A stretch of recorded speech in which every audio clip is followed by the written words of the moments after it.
Before I began really recovering from OCD, I always assumed that if it wasn't for OCD, my life would be perfect, or if not perfect, basically I wouldn't suffer.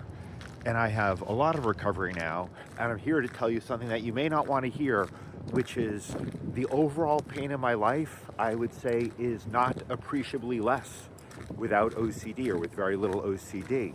And why is this? Because OCD exists to protect us from pain. Unfortunately, it actually compounds that pain, but that is the idea. The delusion of OCD is that if I can figure everything out in my head, I won't have to suffer in my heart, in my body, in my being, where we feel emotions. And it works in the very, very short term.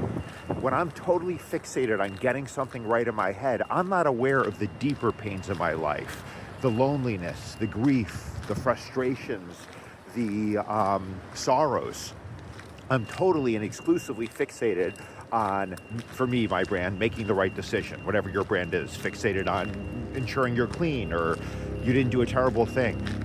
So it's a very interesting thing that I really have not heard other people talk about, that as you recover from OCD, yes, there's much less OCD and there's less of that utterly insane OCD suffering. But the pain that is powering the OCD, that is underneath the OCD, that doesn't go away. And working with that pain is actually a lot more complex, because that's one of the beautiful, though ultimately horrible things about OCD is it simplifies things. It simplifies everything to this one point of just getting it right. And life is a lot messier than that. So I do still suffer, but I will say I vastly prefer this sort of pain to the OCD pain. Why? Because now the pain is a compass.